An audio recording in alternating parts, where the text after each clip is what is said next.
Bismillahirrahmanirrahim. Assalamualaikum warahmatullahi wabarakatuh. Bismillah wassalatu wassalamu ala sayyidina Rasulillah wa ala alihi wa sahbihi wa mawalah wa la hawla wa la quwata illa billah. Ibu, Rasulullah sallallahu alaihi wasallam bersabda, majtama qaumun yadhkuruna Allah azza wa jalla illa nada munadin minas sama'i qumu maghfuran lakum qad buddilat sayyi'atikum hasanat. Tidak ada satu kaum yang membuat sebuah perkumpulan yang dalam perkumpulan itu disebutkan nama-nama Allah, kecuali Allah menurunkan seorang penyeru dari langit yang mengatakan qumu maghfuran lakum, silahkan kalian berdiri untuk meninggalkan tempat ini. Qad buddilat sayyi'atikum hasanat, karena kalian sudah aku ampuni, serta kalian telah aku gantikan, serta kesalahan-kesalahan kalian yang berbuku-buku telah aku gantikan dengan kebaikan. Nanti berdirinya setelah kita beres ngaji maksudnya ya, bukan sekarang ninggalkan ini, bukan. Jangan disalah tafsirkan hadir ya. Ibu yang dimuliakan Allah Subhanahu wa taala, di antara salah satu sifat yang dimiliki oleh Rasulullah sallallahu alaihi wasallam, beliau itu beliau tidak pernah melupakan kebaikan orang lain, atau yang disebut dengan wafa. Wafa itu wafa itu mengingat kebaikan orang lain dan berusaha untuk membalasnya, serta selalu menepati janji. Itu adalah sifat wafa. Begitu luar biasanya beliau selalu mengingat kebaikan orang lain. Tidak heran ketika suatu hari ayah sesusunya, berarti kalau ayah sesusunya siapa? Sualimanya Halimah. Masya Allah. Hadirin, satu hari Rasulullah Shallallahu Alaihi Wasallam kedatangan ayah sesusunya, yaitu suami Halimah Sa'diyah radhiyallahu anha. Apa yang dilakukan Rasulullah ketika kedatangan orang ini? Beliau berdiri, berdiri dan melepaskan rida itu yang kayak gini. Beberapa jenis istilah di dalam bahasa Arab. Ada imamah.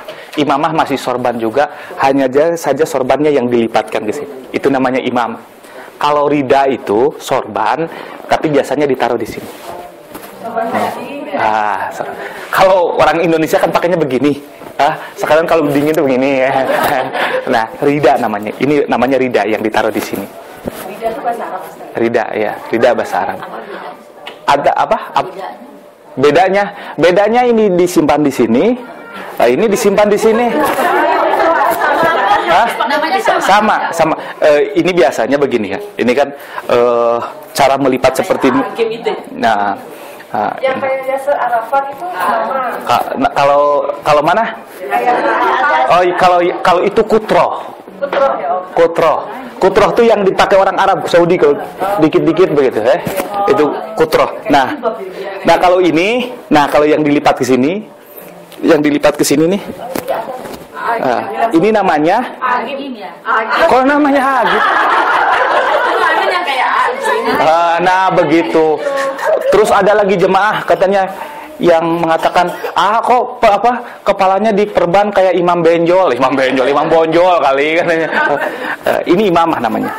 Biasanya cara melipatnya pun ada beberapa cara. Ada yang melipatnya, kalau agim tuh saya lihat melipatnya sederhana sekali tuh. Paling begini dia. Begini. Tuh. Kalau agim itu. Ada juga yang melipatnya berkali-kali sini. Muter sampai segede begini. Iya. Kenapa? Punjabi. Orang India. Enggak. Tapi beda. Beda cara melipat dia dengan cara melipat kita beda. Orang Singka bahkan kan mereka memakai seperti itu tuh dengan maksud mereka tidak akan menanggalkan kopiahnya sebelum India semua berubah menjadi Buddha atau Hindu. Ada keyakinan seperti itu yang saya tahu. Orang Sikh gitu. Mereka makanya kemana-mana, ke Eropa, di Malaysia, orang-orang kayak gitu nggak pernah lepas, gitu ya. Ada doktrin seperti begitu, ya. Allahu Akbar. Nah, rida itu biasanya segi 4. Jadi ketika Rasulullah SAW kedatangan ayah sesusunya, ketika ayahnya hendak duduk, beliau melebarkan dan mempersilahkan beliau untuk duduk di atas rida Rasulullah SAW. Sebagai wujud apa? Sebagai wujud tanda penghargaan Rasulullah kepada orang yang telah berjasa kepadanya waktu kecil. Ini satu pelajaran kepada kita bahwa kita ini tidak boleh mudah melupakan kebaikan orang lain. Tidak boleh mudah melupakan kebaikan orang lain. Tidak boleh mudah melupakan kebaikan pembantu kita yang dulu mungkin nyebokin kita. Kalau masih ada, sekarang hubungi dia. Kasih hadiah oleh-oleh dari sini. Beri mungkin sedikit dari penghasilan kita yang kita punya sekarang. Karena kita bisa seperti begini itu tidak terlepas dari kebaikan mereka. Sebagaimana yang dilakukan oleh Rasulullah Shallallahu Alaihi Wasallam. Ini kadang-kadang kita ini bahkan sebagai suami ke ibu kita baik, ke mertua kita nggak baik. Mana tuh suami nggak ada? Kamu mana? Gitu ya. Sebegitu suami sebagai suami hadirin. Kadang-kadang sebagai suami itu ada suami yang ke orang tua dia baik, tapi ke mertua dia nggak baik. Ini tidak boleh Pak Indra kayak gini ya. Harus seimbang. Pak Indra aja. Gitu. Satu. Wah, ya alhamdulillah dia aja yang saya sebut-sebut. Kemarin Pak Konjen yang saya sebut-sebut. Sekarang gantiannya beliau. Allahu Akbar. Itu. Dia takut disebut mulu. Allah yarham. Allah ya, kenapa? Pak Indra balik lagi ya. Allah. Emang kalau ustadz atau penceramah nggak pakai begituan itu kurang sah atau bagaimana? Bukan kurang sah. Bukan gaya. Bukan kurang sah. Kalau ini gaya, kalau ini enggak. Ini sebagai menjaga muruah, menjaga kewibawaan seorang yang membawakan ilmu Rasulullah SAW. Semata-mata itu. Rasulullah SAW meskipun di satu sisi memang kita ini harus sama dengan orang lain, tapi ketika berbicara Al-Quran, ketika menyampaikan apa yang disabdakan oleh Rasulullah SAW, kita diharapkan bisa tampil beda. Kalau ada minyak wangi, pakai minyak wangi yang sewangi-wangi. Ini jangan menghadiri majlis talim begini, pakaian belum dicuci, bau keringat gitu. Enak yang nyiumnya juga gitu. Tidak boleh. Begitu. Kenapa demikian hadirin? Karena malaikat itu selalu senantiasa menyukai wangi-wangi, wewangian. Itu ya. Saya sebelum duduk di sini mengupayakan pakai minyak nyong-nyong sebentar supaya pada cepat. Kalau minyak wangi sering ada alkoholnya, dengan minyak wangi jarang kan bisa oil gitu. Ya. Tapi kan ada juga belum dapat sebagai Jadi termasuk saya sendiri yang memakai yang mengambil pendapat bahwa alkohol itu tidak najis itu. Ibu, tapi kalau misalkan ibu berpendapat saya lebih aman pakai yang tidak pakai alkohol, nggak apa-apa, lebih bagus, gitu, nggak apa-apa. Ini takutnya bapak-bapak atau ibu-ibu aku nanti. Insya Allah. Bapaknya ada insya Allah. Kita duduk di sini mungkin ya. Iya. Pagi lagi.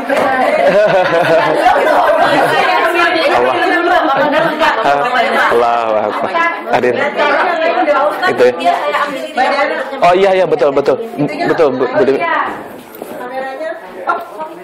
Kamera nanti biar aja bapak-bapak yang mau. Iya. Oh ini ada 2 porsi. Kalau enggak Itu kursi yang hitam. Oh ya. Allah. Makannya kasih ngaku.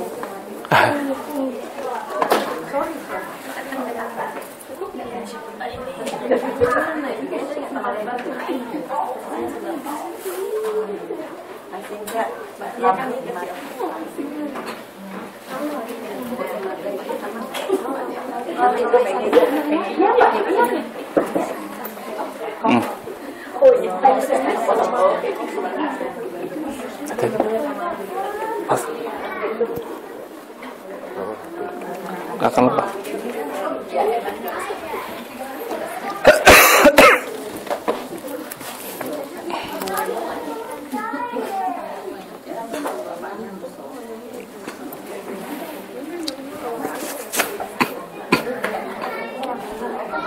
Jadi harus bedakan ya, kalau misalkan saya minta dibeliin imamah, kalau imamah tuh biasanya yang kalau yang di kepala tuh untuk ikat di kepala ini bahannya itu jangan yang jangan yang bagus-bagus, dia itu yang bisa nempel dengan ini, seperti bahan kayak gini gitu. Atau ada kan kalau yang dipakai oleh orang Saudi itu, Arab Saudi yang itu susah untuk ditempelkan ke kepalanya. Alhamdulillah Waalaikumsalam gitu. Ada. Alhamdulillah bapak-bapak, ini permintaan ibu-ibu katanya supaya pertemuan kita ini bisa lebih berkah lagi. Ada bapak-bapaknya di sini, gitu ya. Jadi saya ulangi lagi bahwa salah satu sifat yang dimiliki oleh Rasulullah SAW itu apa tadi? Al-wafa. Al-wafa, Bu, wafa dulu. Wafa itu mengingat kebaikan orang lain dan berusaha untuk membalas serta menepati janji. Saya tadi sudah kisahkan bagaimana satu hari Rasulullah SAW kedatangan ayah sesusunya. Pak, kalau ayah sesusunya berarti siapa dia? Suami dari Halimah Sa'diyah. Pak Arif, pendengarannya jelas ya dari sini ke sana. Pak Arif punya indra keberapa, Pak Arif?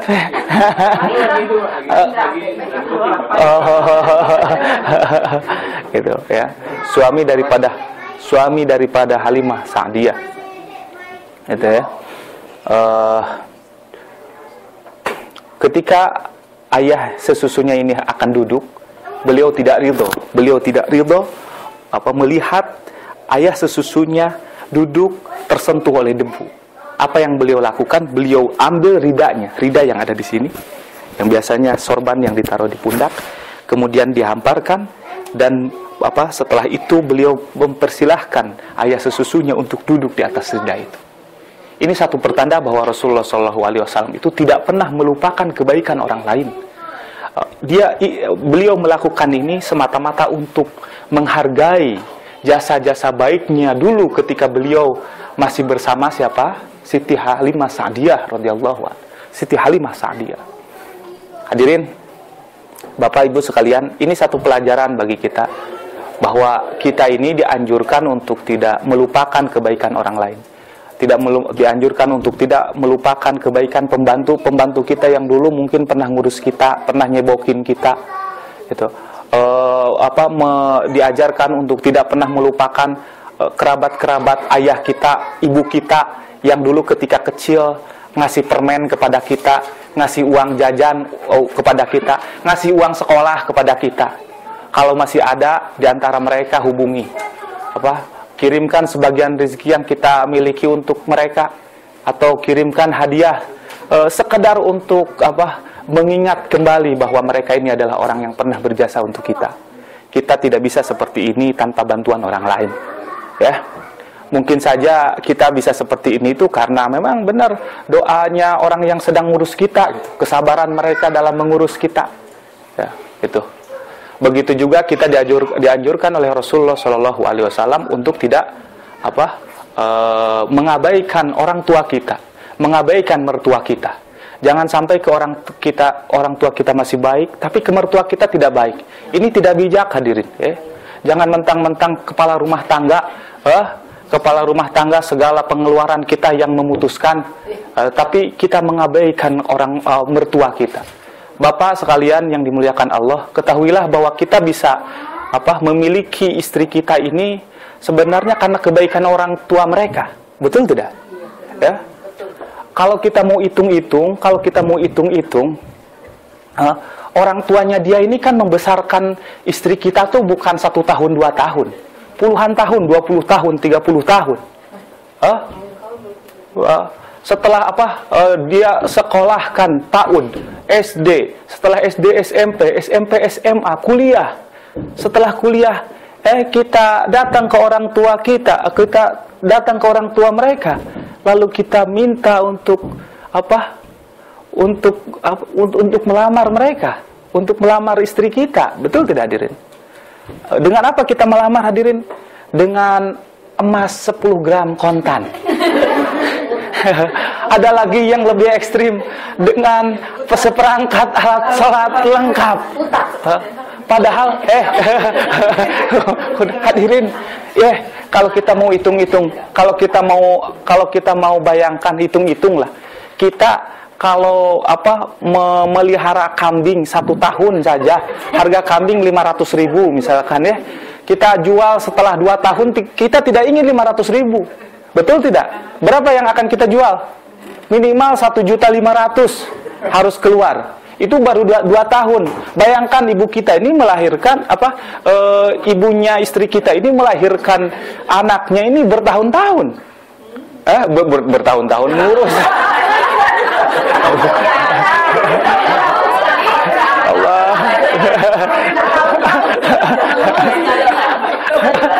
Allahu Akbar. Aduh.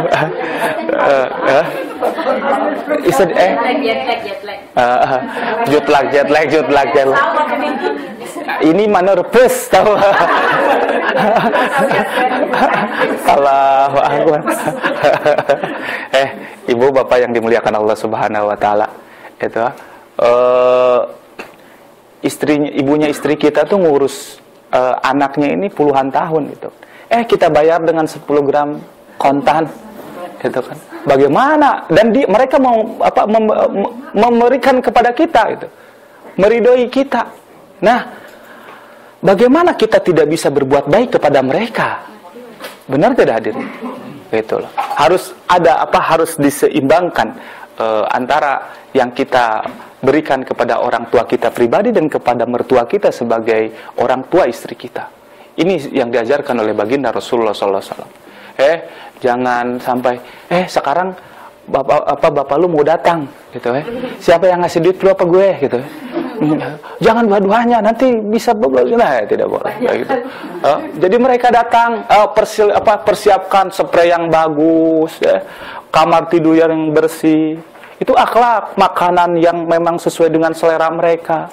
Jangan sampai ada isyarat, ngapain lo disiapin spray yang bagus, nanti kelamaan di sini repot gitu. Iya, hadirin. Itu. Akhlak ada akhlak baginda Rasulullah SAW tidak pernah mengabaikan kebaikan orang lain. Mudah-mudahan kita termasuk orang-orang yang selalu berbakti kepada orang tua kita. Alhamdulillah, saya bersyukur kepada Allah.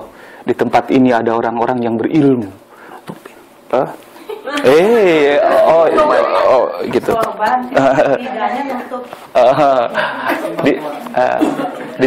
Di tempat ini ada orang-orang yang berilmu. Ada orang-orang yang dipercaya oleh Allah mengurus kepentingan kita.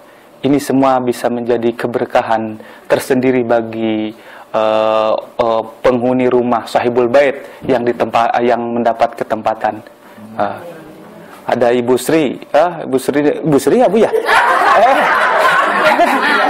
Ibu Cynthia. Ibu Cynthia. Ada Ibu Cynthia. Ada Pak Arif, Ibu Pak Arif, ada Pak Arif. Pak Arif sekarang bisa leluasa, Pak Konjen lagi nggak ada katanya. Allahu Akbar.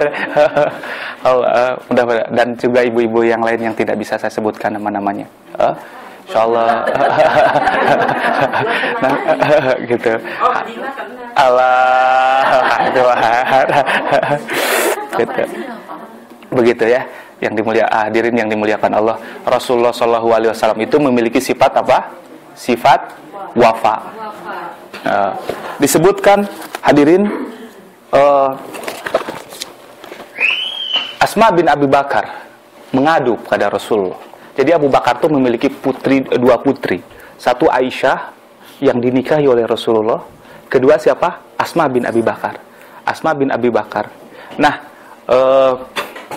setelah Abu Bakar masuk Islam, ibu Asma dengan Aisyah ini masih enggan untuk memeluk agama Islam. Setelah beberapa kali dilakukan pendekatan, ternyata dia masih bertahan dengan agama lamanya. Akhirnya dicerai oleh Abu Bakar, karena Abu Bakar berhijrah ke Madinah. Nah, ketika penaklukan kota Mekah, Asma, walaupun putri Abu Bakar, ibu Asma, walaupun dia masih dalam kepercayaan masih bukan Islam, gitu. Dia satu hari berkunjung ke rumah Asma, dengan ini namanya ibu, sejahat-jahatnya ibu tetap masih mengakui seorang anak. Gitu. Nah, menerima kunjungan ibunya yang saat itu masih belum Islam, Asma bertanya-tanya, wah, jangan-jangan ini tidak diperbolehkan oleh Rasulullah. Bahkan Asma itu kan memberi ibu Asma ini membawa hadiah, gitu. Bagaimana ini saya menerima hadiah dari orang yang bukan Islam itu? Sebelum dia memutuskan untuk menyambut dan seterusnya, akhirnya dia menyuruh orang lain untuk menanyakan kepada Rasulullah, bagaimana nih kalau saya punya ibu yang masih non-Islam datang ke rumah saya, apakah saya harus sambut? Gitu. Apa kata Rasulullah? Sambut dia dan muliakan dia.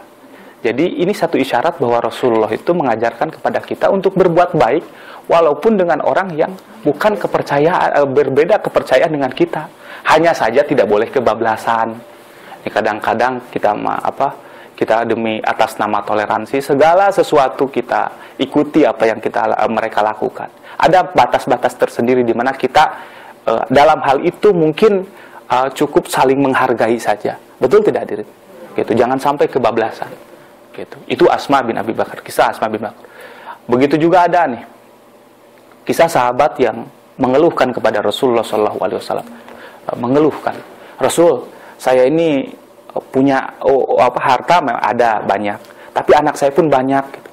Saya pusing setiap hari, bapak saya itu selalu datang ke rumah saya. Tiap hari minta uang.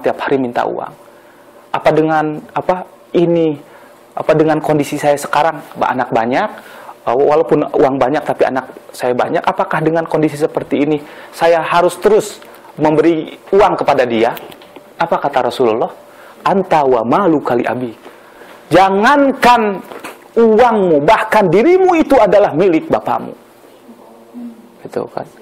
Jadi kalau kita punya kasih, tidak boleh mengatakan tidak ada. Dosa mengatakan tidak ada kalau memang ada, gitu ya. Begitu. Inna auladakum min atyabi kasbikum, kata Rasulullah. Sesungguhnya anak-anak kalian itu adalah usaha kalian yang paling bagus. Pakulu min kasbi auladikum. Silahkan, kata Rasulullah SAW, makan dari hasil usaha anak-anak kalian. Jangan sampai kita sudah punya usaha bagus, rezeki bagus, keluarga bagus, tidak pernah memberikan sebagian dari apa yang sudah kita punya kepada orang tua kita. Ini dosa, ya. Tidak diajarkan oleh Rasulullah SAW. Itu pertama, Rasulullah SAW memiliki sifat wafa. Kedua, Rasulullah SAW itu memiliki sifat kasih, menyayangi kepada sesama, bahkan kepada binatang. Menyayangi kepada sesama, bahkan kepada binatang. Satu hari menyayangi kepada sesama, bahkan kepada binatang. Satu hari Rasulullah SAW sedang berjalan di satu tempat, menemukan satu unta kurus. Unta kurus. Tiba-tiba unta ini berkata, dengan izin Allah bisa berbicara kepada Rasulullah. Rasul, saya ini punya majikan. Majikan saya ini sehari-harinya ngasih saya kerjaan banyak, tapi tidak pernah ngasih makan saya yang layak. Lihat, unta kalau sama yang punyanya selalu dipekerjakan terus tanpa dikasih makan yang bagus, kurus dia. Pak, unta. Begitu juga dengan istri kita. Jadi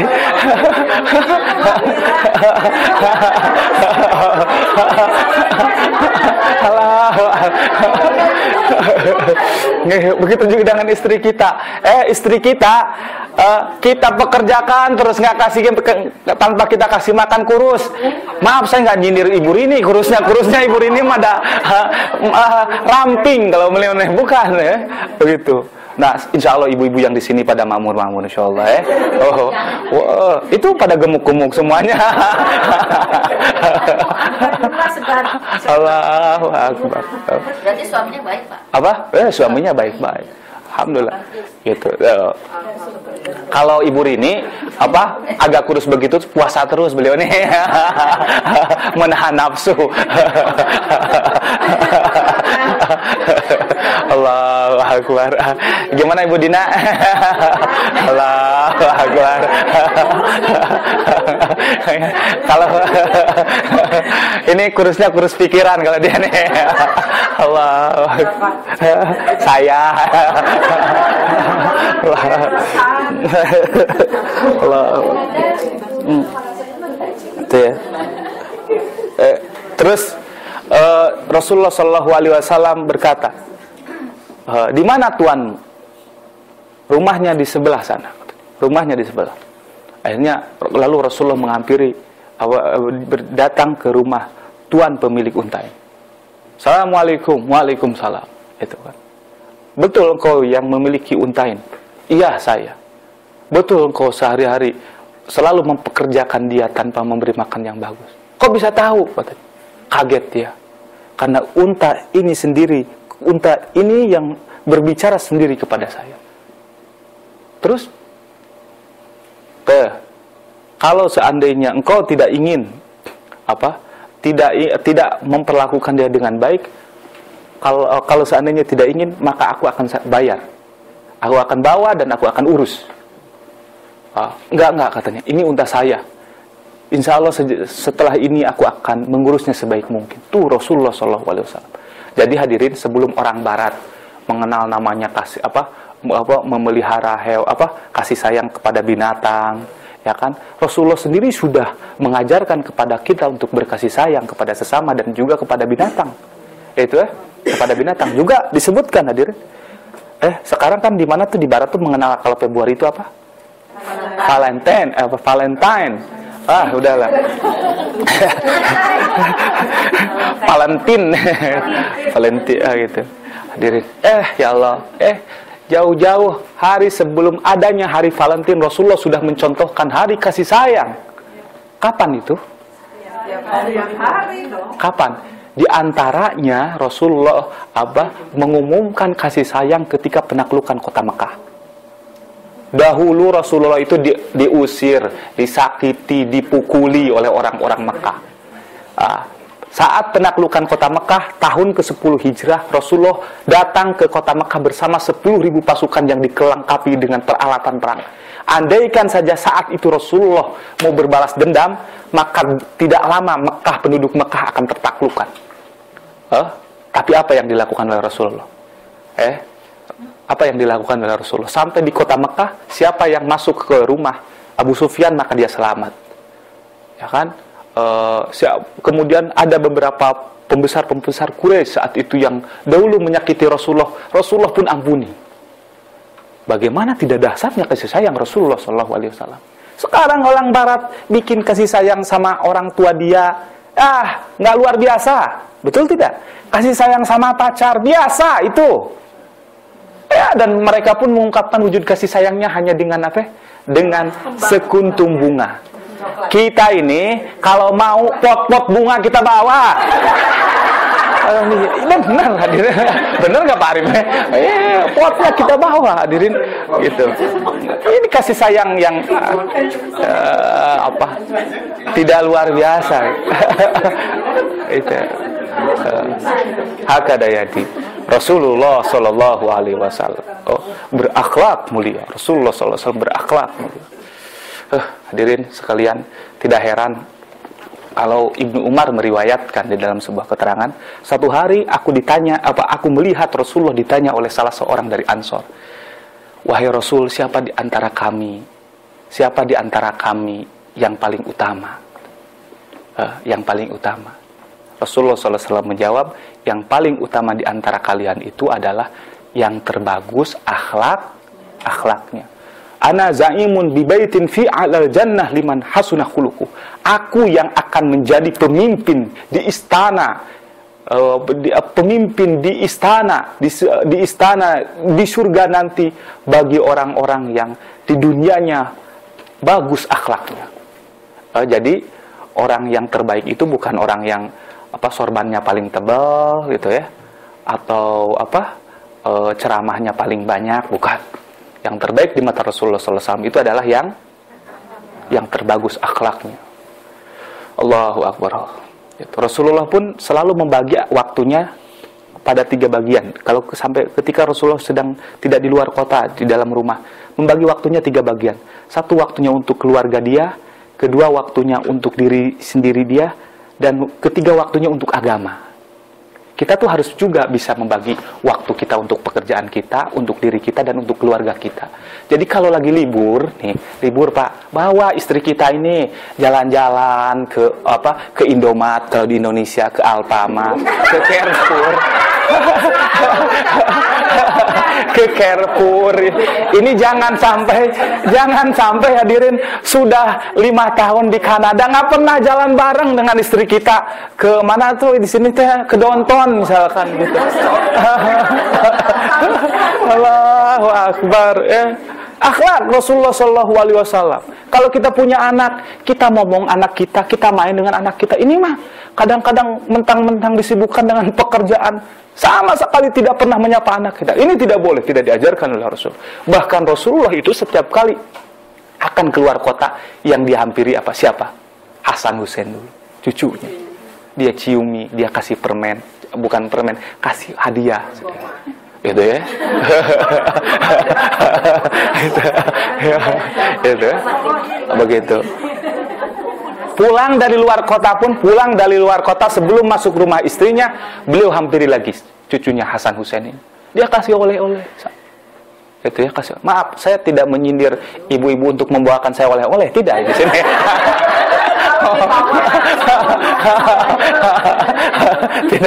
tidak. Allah, Bu Dokter begini, Bu Dokter. Allah ya, gitu ya.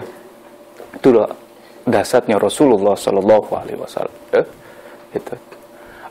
Kemudian melanjutkan riwayat dari Ibnu Umar tadi. Siapa di antara kita, kata ya wahai Rasul, kata Rasul, siapa di antara kita yang terbaik, yang paling cerdas, kata Ibnu Umar. Yang paling cerdas di antara kita adalah orang yang selalu mengingat kematian dan mempersiapkan bekal setelah kehidupan ini. Yang paling cerdas tuh.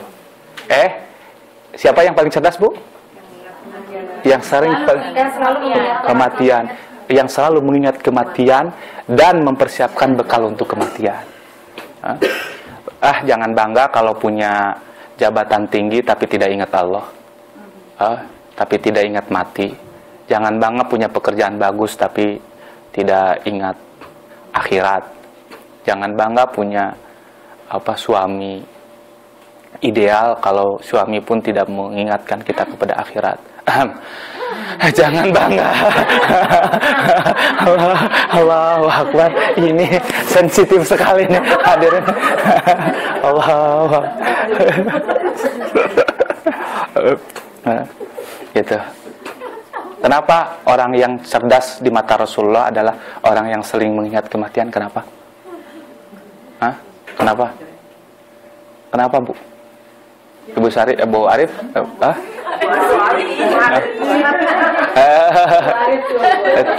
Kenapa? Kenapa? Yang paling cerdasnya karena punya visi ke depan. Karena kematian itu adalah sesuatu yang pasti. Kenapa? Calon mati. Benar, kematian itu adalah sesuatu yang pasti. Sekarang nih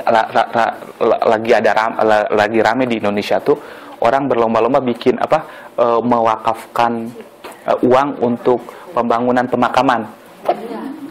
Karena di Indonesia luar biasa gencarnya orang bikin perumahan, dikit-dikit ada lahan kosong buat perumahan-perumahan. Bahkan pemakaman yang meskinya jadi fasilitas umum pun mereka kurang-kurangi gitu, gusur-gusur untuk sekedar kepentingan mereka. Sehingga beberapa kaum muslimin itu berinisiatif untuk mewakafkan sebagian dari uangnya untuk pemakaman, pemakaman. Ya, bagus itu ya, bagus. Cuma masalahnya sekarang ini yang mewakafkan banyak, tapi yang mengisi pemakamannya pada nggak mau deh. Allahu Akbar. Silakan kalau ini mau duluan, enggak, Bapak duluan aja. Allahu Akbar, Pak. Luar biasanya seperti itu. Betul. Hadirin, Allah Subhanahu wa taala merahasiakan kematian setiap di antara kita. Tidak ada seorang pun di antara kita yang tidak ada setiap seorang pun di antara kita yang mengetahui kapan kita mati. Apa hikmah dibalik dirahasiakannya kematian ini? Ada? Bukan. Di antaranya supaya kita mengerem bermaksiat kepada Allah. Ya, satu supaya kita bisa meminimalisir untuk tidak bermaksiat kepada Allah. Kedua apa? Supaya kita tidak stres menghadapi kematian. Supaya kita tidak stres. Ibu pernah dicabut gigi tidak? Pernah. Bagaimana apa yang ibu rasakan ketika gigi kita dicabut tanpa diperban dulu, tanpa disuntik bius dulu, nggak diperban.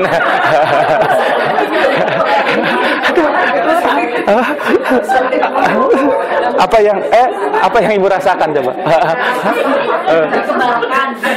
Tanpa dikebalkan terlebih dahulu. Itu ya Allah. Sakit nggak Bu Dok? Sakit. Bu Dok, bagaimana pengalaman untuk Bu Dok? Allahu Akbar. Bagaimana Bu Dokter? Bagaimana kondisi orang yang kalau dicabut gigi tidak disuntik bius dulu ya? Kalau saya pengalaman mah orang Turet nggak disuntik, nggak ada saya ngerasain dia. Oh gitu. Dulu. Allahu Akbar. Nggak disuntik Bu? Karena sakit sekali. Iya. Ada lagi kalau kawan saya di Madinah tuh, karena dokternya kadang sembarangan di Madinah, kadang beberapa dokternya agak sembarangan gitu. Dia sakit gigi yang di sini, yang dicabutnya lain yang bisa. Yang dicabutnya yang benernya begitu. Itu ngeri. Itu orang Kamboja. Orang Kamboja. Bener kan? Bener ini nggak? Kalau di sini, kalau di Madinah enggak. Oh, ya, mungkin karena keterbatasan komunikasi.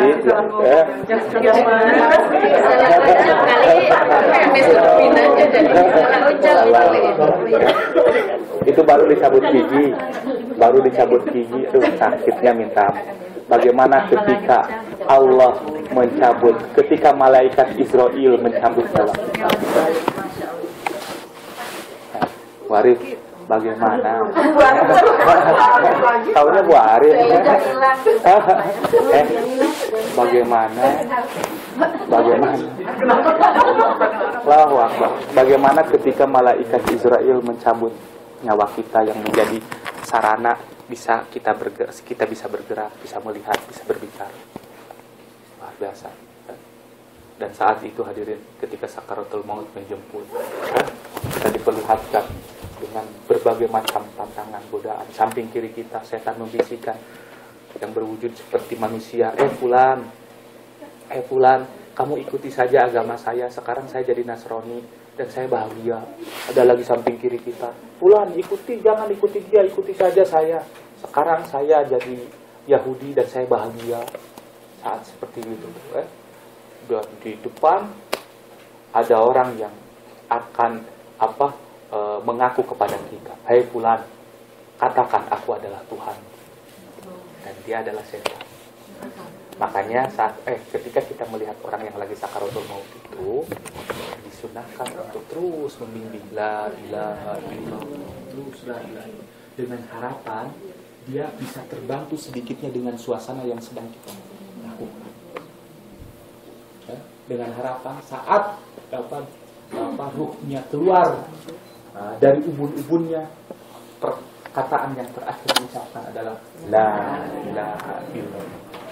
Begitu ya. Jangan, Pak, sabar aja, sabar Pak, sabar, tenang aja, tenang Ibu.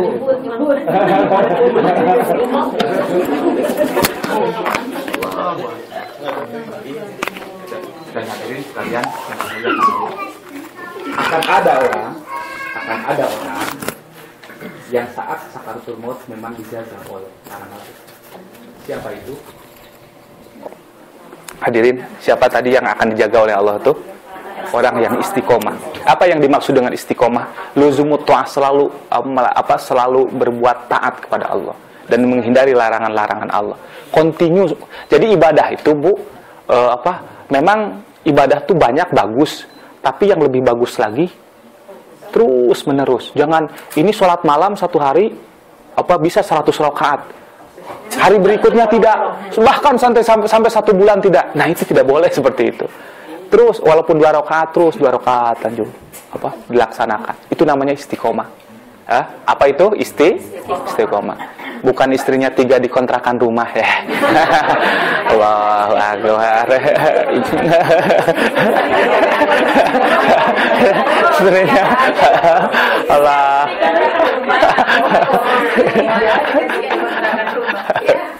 Allah. Ya, enggak. Pak Arif serius banget kayaknya. Wah, ini ada kesempatan mau istiqomah.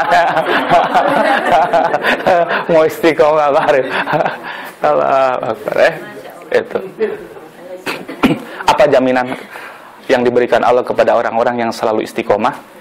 Innalladzina qalu rabbunallah, kata Allah, sesungguhnya orang-orang yang berkata bahwa Tuhan kami adalah Allah, bahwa tidak ada yang menciptakan, tidak ada yang memelihara, tidak ada yang memberi rizki kecuali Allah. Itu tsumastaqamu, lalu mereka tidak hanya mengatakan bahwa saya tidak sekadar mengaku bahwa Tuhan saya Allah, akan tetapi mereka senantiasa istiqomah dalam menjalankan seluruh perintah Allah dan menjauhi larangan-larangan Allah. Apa yang akan Allah berikan kepada mereka? Tatanazzalu alaihimul malaika. Kelak ketika dia sakaratul maut, ketika dia dihadapkan dengan kematian, Allah akan menurunkan malaikat untuk mengelilingi dirinya. Allah akan turunkan malaikat untuk mengelilingi dirinya.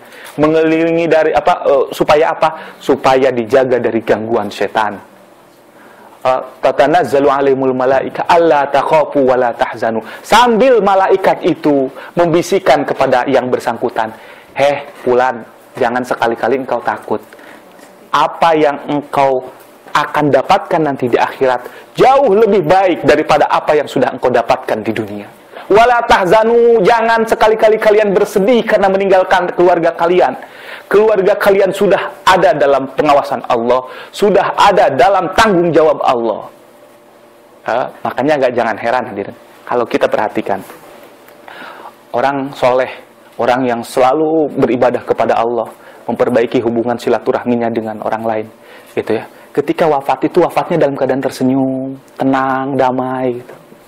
Kenapa demikian? Karena ketika sakaratul maut menjemput itu, mereka sudah diberitahukan oleh para malaikat untuk tidak bersedih dan tidak takut menghadapi kematian. Berbeda ketika kita memperhatikan orang yang sakaratul maut. Ada yang kerja di rumah sakit di sini. Rumah sakit yang tempat orang panti jompo. Dokter. How are you, dokter? Itu.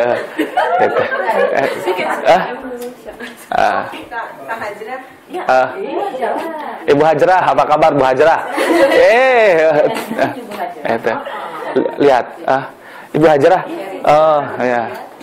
You speak Sundanis? Sundanis. Allahu Akbar. Hadirin yang dimuliakan Allah, perhatikan orang. But you understand my speak, ya? Yes. Alhamdulillah, insyaallah.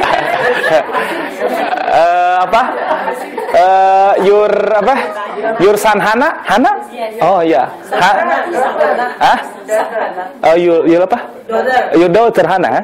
Hana is very beautiful. Allahu Akbar. Allahu Akbar. Persaingan ketat hadirin. Memperebutkan orang jelek. Allahu Akbar. Dan memang zaman sekarang mah yang diperebutkan orang jelek, orang bagus mah nggak pernah diperebutkan ya. Orang tampan mah gitu. Hadirin yang dimuliakan Allah Subhanahu wa taala. Perhatikan orang yang orang yang sakaratul maut, di mana mereka tidak pernah beriman kepada Allah, tidak pernah bersujud kepada Allah. Mengadu. Ada yang sampai berhari-hari dia tidak bisa tidak bisa menghempaskan napas terakhirnya. Ada yang harus jatuh dulu, sakit dulu. Na'udzubillah, summa na'udzubillah. Mudah-mudahan semua yang hadir di sini digolongkan oleh Allah menjadi orang yang wafat dalam keadaan husnul khotimah. Husnul khotimah, hadirin. Nanti kita bahas bagaimana beberapa kiat supaya kita diwafatkan dalam keadaan husnul khotimah. Ya. Allahu Akbar. Gitu. Nah, Allah itu merahasiakan kematian kita supaya kita tadi meminimalisir berbuat maksiat. Ya. Wah, kematian kita 30 tahun lagi. Wah, kita sekarang berdosa aja dulu gitu ya. Lalu nanti setelah 20 tahun tobat, ini kan. Tidak bisa seperti itu. Lah, hadirin yang dimuliakan Allah Subhanahu wa taala, kedua apa tadi? Kedua, supaya tidak stres. Nah, Allah merahasiakan kematian itu pada 3 hal. Satu, waktunya. Setiap di antara kita ini lahir bisa berurutan, tapi meninggal belum tentu berurutan. Ya. Lahir bisa berurutan, tapi meninggal belum tentu berurutan. Tapi semuanya itu tidak terlepas dari koridor yang disebutkan oleh Allah, kullu nafsin dha'iqatul maut. Setiap yang bernapas pasti akan merasakan kematian, pasti akan meninggal. Walaupun ulang tahun bertiap minggu, tetap tidak akan menambah jatah hidup kita di dunia. Walaupun ulang tahun tiap minggu, Baji, pasti tetap tidak akan menambah jatah hidup kita di dunia. Dan tetap setiap kali ulang tahun itu hakikatnya mengurangi umur kita, bukan menambah umur kita. Salah mengatakan panjang umurnya. Meskinya pendek umurnya. Ya. Dan yang lebih ideal lagi, hadirin, ibu bapak, ketika kita berulang tahun itu, yang kita lakukan apa? Setiap tamu yang diundang itu memakai baju pocong, mengingatkan kita kematian.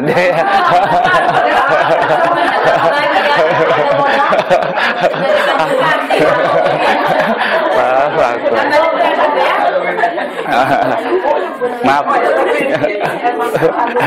Pak Haji, Bu Dokter, saya tidak menyarankan ya. Ini tidak saya saran. Satu itu. Kedua apa? Allah merahasiakan tempatnya. Siapa di antara kita tidak tahu di mana kita akan meninggal. Ya. Meninggal di diskotik bagus atau buruk? Belum tentu buruk. Siapa tahu dia ke diskotik nyuruh orang untuk sholat tahajud, dipukulin sama orang dan meninggal.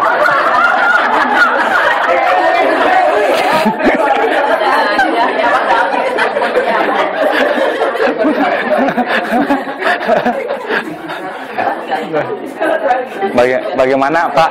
Bagaimana Bapak, Ibu, kalau kita melihat orang yang meninggal di masjid bagus atau buruk?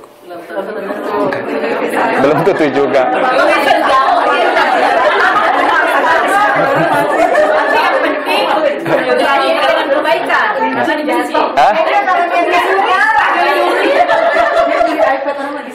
Bu Haji, Ibu siapa dari Sulawesi ini?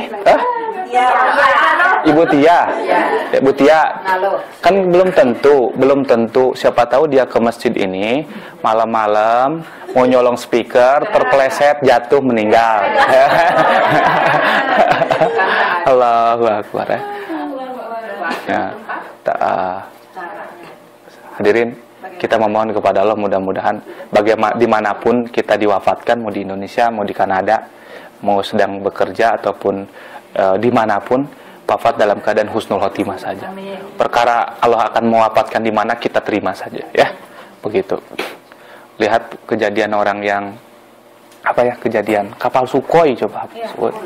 Ya, kapal Sukhoi itu ada di antara penumpangnya itu yang memang lahirnya di Rusia, tapi Allah harus menghendaki mereka wafat di Gunung Salak. Gunung Salak itu mana? Sukabumi. Padahal Bogor, Gunung Salak Bogor ya. Bogor Sukabumi lah dekat. Padahal hadirin secara teknis tuh yang bawa pilot yang bawa aja pilotnya pilot berpengalaman. Mungkin pilotnya ini baru pertama kali ini mendengar Gunung Salak. Biasanya salak tuh kecil-kecil, ini ada salak segede gunung ada. Allah, ada Gunung Salak.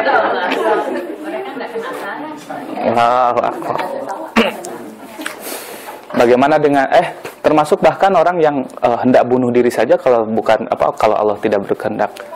Kalau Allah tidak berkehendak, dia wafat tidak akan mati-mati, gitu ya. Benar tidak? Oh, belum ya. Hah? Benar Bu? Benar nggak kalau kita niat bunuh diri tapi misalkan Allah tidak berkehendak kita mati, tetap tidak akan mati-mati. Ibu tidur di atas rel kereta gitu ya. Berkali-kali keretanya lewat tapi tidak mati-mati, ya iya karena ibu duduknya di sebelah gitu. Tidurnya coba.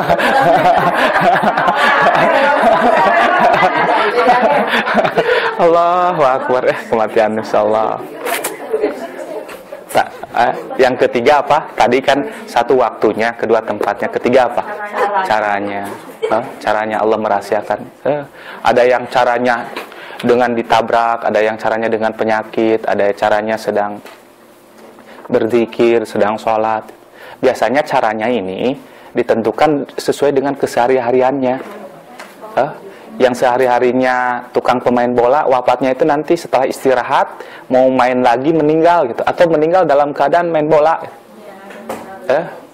Gitu. Yang yang meninggal yang biasa misalkan yang biasanya tukang apa lagi hadirnya? Tukang macul, nyangkul itu. Mungkin meninggalnya setelah selesai nyangkul. Cara Allah memiliki cara tersendiri, tapi biasanya orang itu diwafatkan sesuai dengan kebiasaannya ketika dia hidup. Bagaimana? Orang tukang yang nyangkul itu biasanya sehat-sehat. Sehat-sehat betul. Allahu Akbar. Hadirin yang dimuliakan Allah Subhanahu wa taala. Jangan banyak keinginan lah, jangan banyak keinginan, ingin itu, ingin ini. Arahkan keinginan kita untuk mempersiapkan supaya ketika wafat ini kita mempunyai bekal yang sebaik-baiknya, ingin kaya boleh tidak? Cita-cita jadi ingin ke orang kaya boleh tidak? Boleh.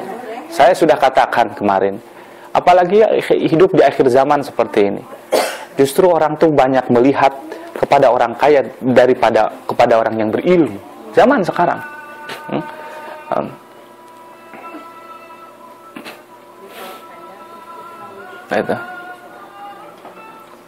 Itu dari mana itu? Kecepatan sejam. Gitu. Gitu. Hadirin, saya sudah katakan kemarin, anjing saja kalau sama orang kaya tuh gitu. Buntutnya ini enak dilihatnya itu. Sama orang kaya tuh kita walaupun pakai jas berdasi, kalau orang miskin anjing tahu gitu ya. Mana orang kaya, mana orang miskin. Betul tidak, Din? Ya, ibu belum pengalaman sih punya anjing, perhatikan anjing. Itu. Jadi kaya minta kaya boleh, tapi jangan sampai kita terlalu berkeinginan menjadi orang kaya. Cukuplah kita mintakanlah kepada Allah supaya kita ini jadi orang yang cukup. Cukup untuk untuk bayar rumah cukup, untuk bayar rumah cukup, untuk makan cukup, untuk beli rumah baru cukup, untuk apa lagi? Ibu kenapa ketawa mulu ini? Allahu Akbar. Orang cukup pasti cukup. Orang kaya belum tentu. Orang kaya belum tentu cukup. Tapi orang cukup pasti cukup. Allahu Akbar ya. Ada beberapa kiat yang diajarkan oleh para ulama bagaimana supaya kita wafat dalam keadaan husnul khotimah. Satu.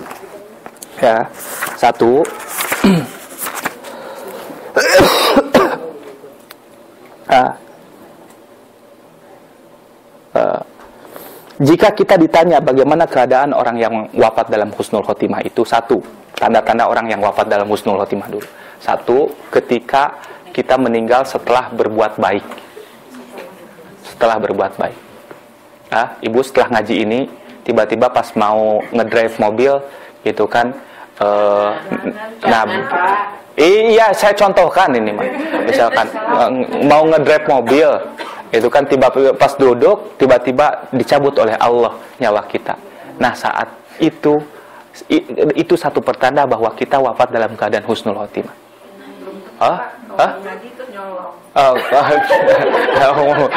Tadi aja ke masjid.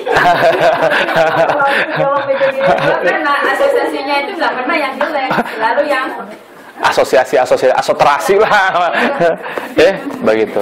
Ini kita setelah sholat, misalkan setelah bersedekah tiba-tiba Allah wafatkan. Ini satu tanda Ini satu tanda bahwa kita wafat dalam keadaan husnul khotimah. Itu ya. Itu. Setelah apa lagi coba yang untuk berbuat baik apa?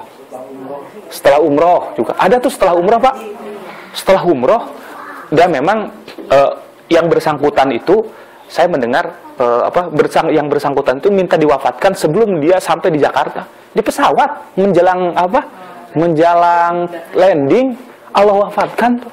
kalau lagi di mana? Apa? Umroh kalau lagi. Oh, luar biasa. Karena di sananya Gitu. sholat. Gitu. Ada juga orang yang meninggal setelah menengok orang sakit. Yang sakitnya mah nggak mati-mati, dia yang menengok sakit. Ada juga. Itu juga satu pertanda husnul khotimah diri. Satu pertanda husnul khotimah. Gitu. Atau mengantar jenazah juga.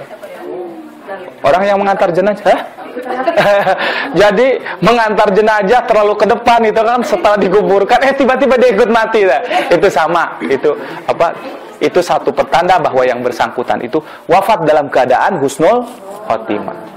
Satu itu. Kedua, orang yang dikatakan wafat dalam keadaan husnul khotimah ketika meninggal setelah bertaubat kepada Allah. Setelah bertaubat kepada Allah. Makanya hadirin tidak heran kalau Rasulullah SAW mengajarkan kepada kita setiap hari untuk beristighfar minimal 100 kali. Ya, 100 kali.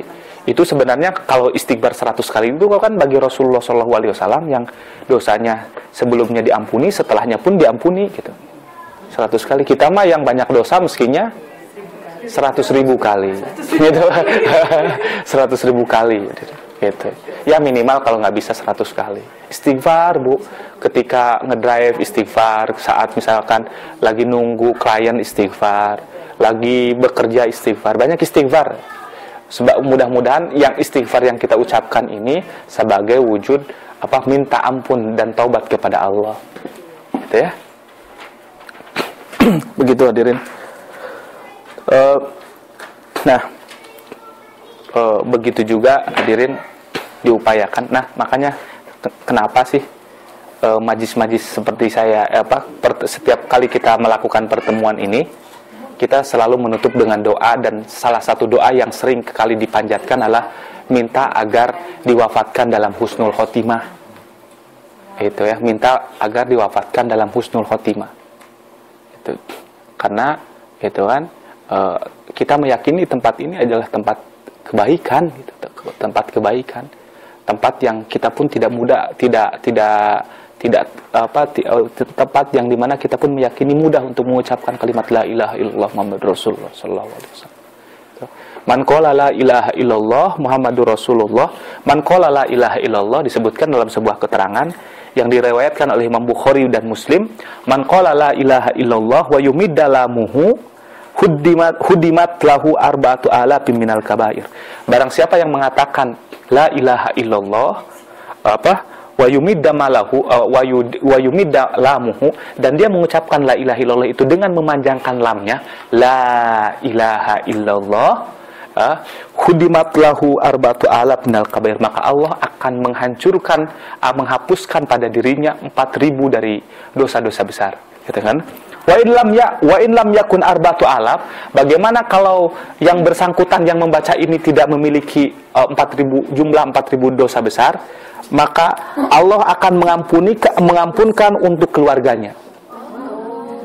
Bagaimana kalau misalkan 4.000 ini pun setelah oleh dirinya dan keluarganya juga masih ada sisanya, maka Allah akan mengampunkan kepada orang-orang yang dicintainya. Bagaimana kalau orang-orang yang dicintainya pun masih belum memiliki masih tetap ada sisa maka Allah akan membagikan kepada tetangga kanan kirinya. Oh, itu lumayan. Allah. Ini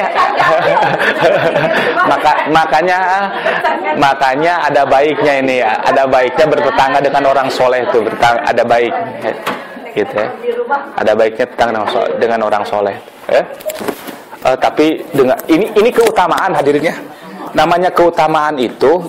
Ini keutamaan tentunya. Pahala keutamaan itu berbeda dengan pahala kita berbeda ketika kita melakukan sendiri itu itu. Ya jangan mengharap pahala aja dari orang lain. Nggak apa-apa, saya dekat orang soleh ini nggak perlu istighfar gitu. Nggak boleh. Saya tidak menyarankan. Dapat warisan aja gitu.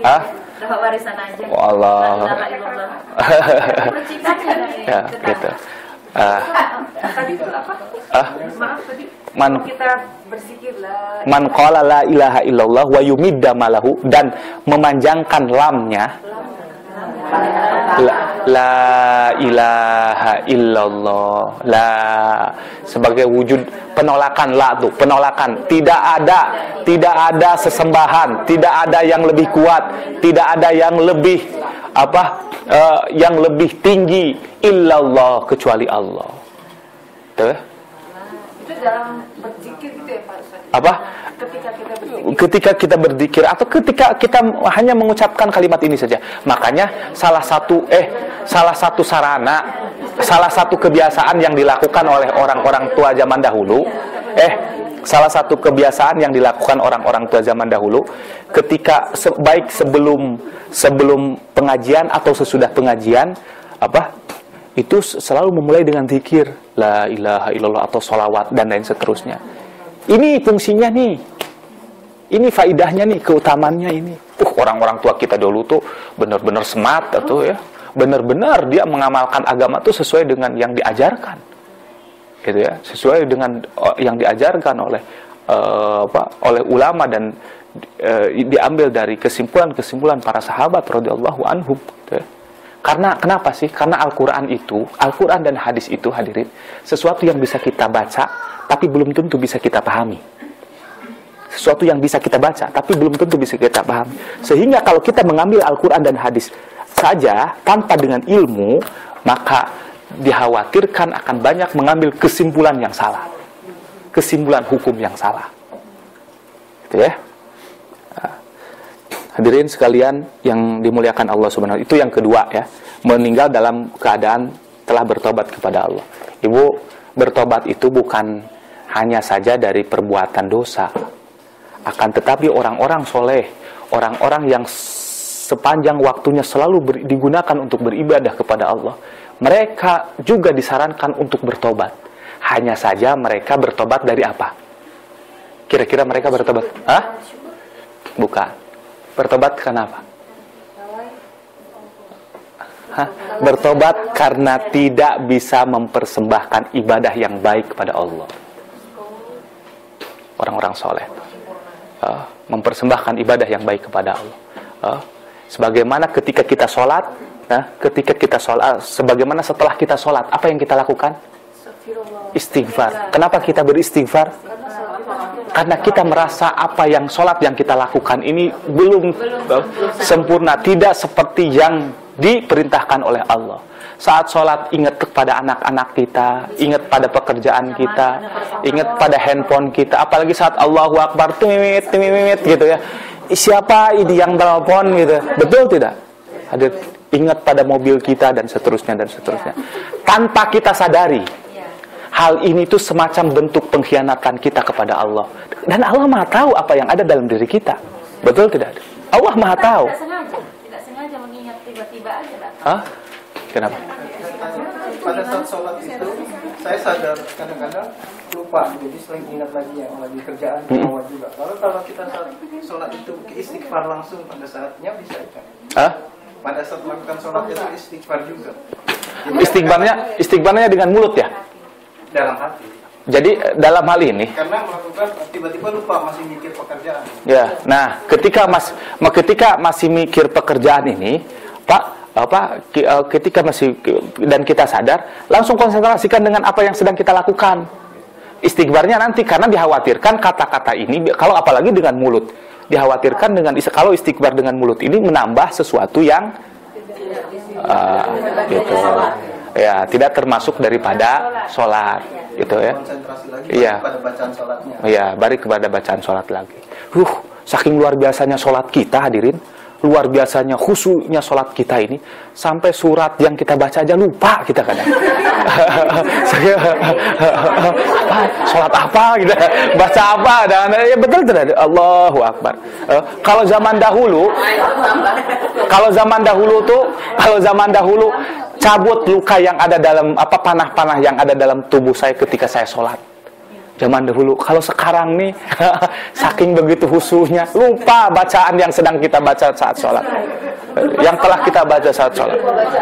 Gitu. Nah, sholat, hadirin tadi saya katakan sholat yang tidak khusyuk dibayar dengan istighfar, puasa yang tidak khusyuk juga dibayar dengan istighfar. Begitu juga hadirin istighfar kita kepada Allah itu butuh kepada istighfar yang lain. Maksudnya paham tidak? Istighfar kepada Allah. Karena ketika kita ya Allah mohon ampun gitu ya, mohon ampun gini teh nggak khusyuk, supaya disebut khusyuk saja gitu kan. Nah, istighfar yang kita ucapkan itu perlu kepada istighfar yang lain.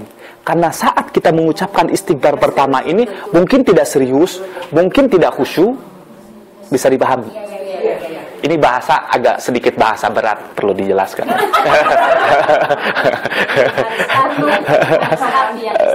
Nah, begitu. Istighfar kepada Allah. Betul. Apalagi ya Allah ya. Hadirin, apalagi kita yang hidup pada zaman seperti ini. Kita yang hidup di Amerika, di mana lagi? Kita yang hidup di Amerika, di Kanada. Allahu Akbar.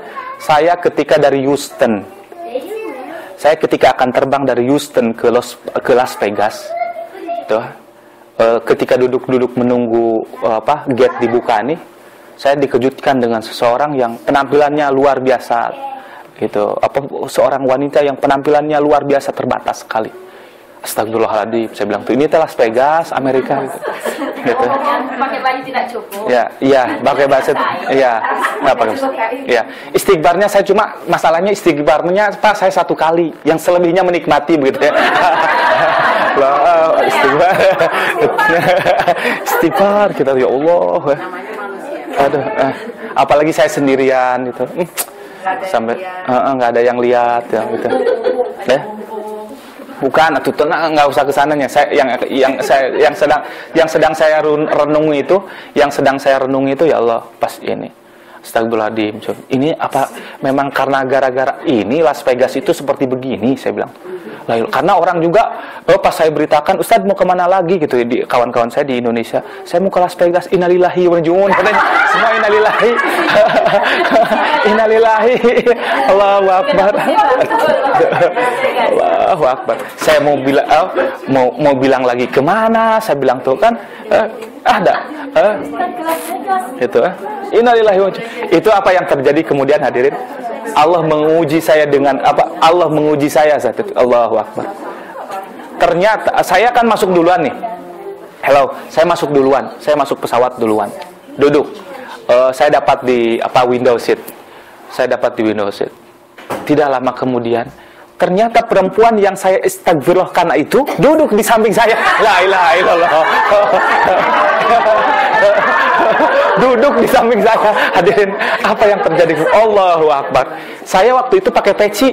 Aduh, saya bilang tuh, lihat yang duduk seperti begini, sedikit demi sedikit peci saya dicabut. Mengimbangin soalnya. Allahu Akbar. Tapi dianya cuek bebek. Enggak, dia apa? Ternyata saya kenal. Jadi begini. Dia kan bawa ini, Pak. Bawa tas koper tuh. Bawa koper agak gede. mungkin mau ngangkat begitu juga tidak berat, dan dia khawatir dengan keselamatan dirinya kan. Mau ngangkat begitu, hadirin, apa, can you have me, katanya ke saya gitu. Astagfirullahaladzim, can you have me, saya bilang.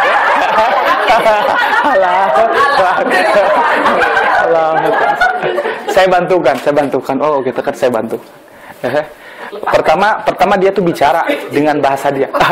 Itu setelah lepas peci masih pakai peci. Hadirin sekalian yang dimuliakan Allah. Astagfirullahaladzim. Duduk. Dia pertama menyangka bahwa saya pun dari negaranya dia, dari orang Vietnam. Menyangka dari negaranya dia.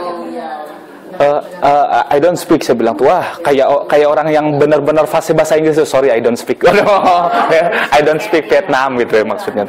Dia kan ngobrol gitu ya, ngobrol. Karena bahasa Inggris saya terbatas pun ngobrol pun beberapa kalimat saja gitu. Katanya kamu ingat keluarga kamu, katanya. Oh, kok jadi kesini jadi ingat keluarga, apa hubungannya? Saya bilang, enggak, masalahnya, kamu sudah married, katanya. Sudah, saya bilang tuh, saya punya anak 2, istri 1, saya bilang tuh ya. Walaupun setelah memberi jawaban itu nyesel, kenapa tidak bilang single aja itu. Allahu Akbar, Allah ya. Oh ya, diedit lah Pak yang ininya mah. Ini sebuah gambaran bagaimana gitu ya. Di akhir zaman ini kita susah untuk menjaga pandangan. Tidak heran kalau ada ulama yang menyebutkan, andaikan saja satu hari kita bebas, mata kita bebas dari dosa, pasti orang itu akan menjadi wali. Jadi wali, tahu? Wali itu orang yang disukai oleh Allah. Wali itu jangan heran kalau ucapannya bisa menjadi kenyataan. Tangannya bisa memiliki kekuatan yang tidak dimiliki oleh manusia biasa. Itu. Tapi jangan tertipu kita. Kan sekarang di Indonesia dikit-dikit bisa terbang, wali dia. Dikit-dikit bisa misalkan kuat tangannya di atas api, ketika dimasukkan ke api jadi wali dan seterusnya. Hadirin, Habib Syekh Salim bin Zindan, ulama besar, begini ya, masukkan ke dalam api maksudnya tuh. Wah, nih lihat nih, itu saya kuat. Salim bin Zindan tuh sangat gerah sekali dengan ungkapan-ungkapan orang yang dikit-dikit melihat orang yang jago berantem, misalkan tidak mempan dengan pukulan, orang menyebutnya wali. Habib Salim bin Zindan dalam salah satu khutbahnya beliau berkata, saudara-saudaraku sekalian, jangan sekali-kali tuan tertipu dengan orang yang bisa terbang, orang yang bisa yang mempan dengan golok, orang yang bisa berjalan, orang yang bisa berjalan di atas air. Sebelum kalian lihat dulu kualitas sholatnya, lihat dulu kualitas zikirnya, lihat dulu kualitas amalnya. Beliau mengatakan demikian. Kenapa? Ketahuilah, kalau ada yang bisa terbang, kalau ada yang bisa berjalan di atas air, gitu kan. Tapi ketahuilah bahwa wali-wali Allah itu, katanya. Beliau mengatakan, ketahuilah bahwa wali-wali Allah itu yang diberi kelebihan oleh Allah bisa terbang, yang diberi kelebihan oleh Allah misalkan bisa berjalan dengan kemampuan cepat, itu pantatnya putih, katanya. Karena kalau pantatnya hitam kuali, katanya. Ledekan.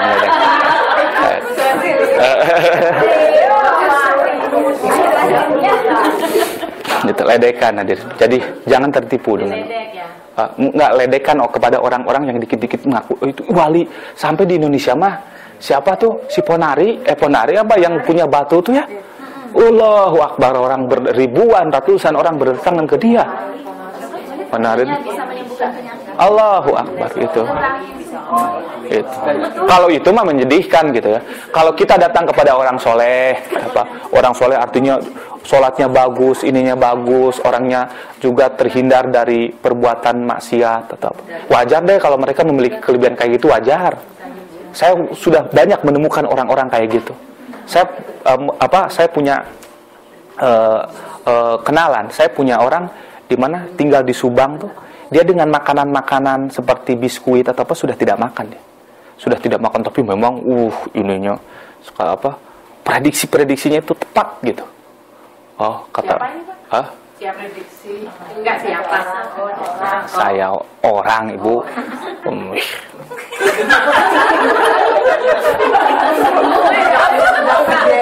Jamila namanya itu Jamila.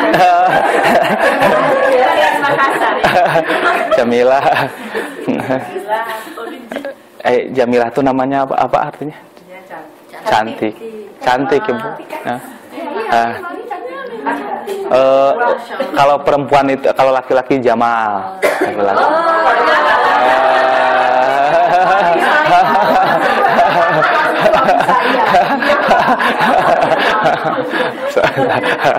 Allahu Akbar, gitu.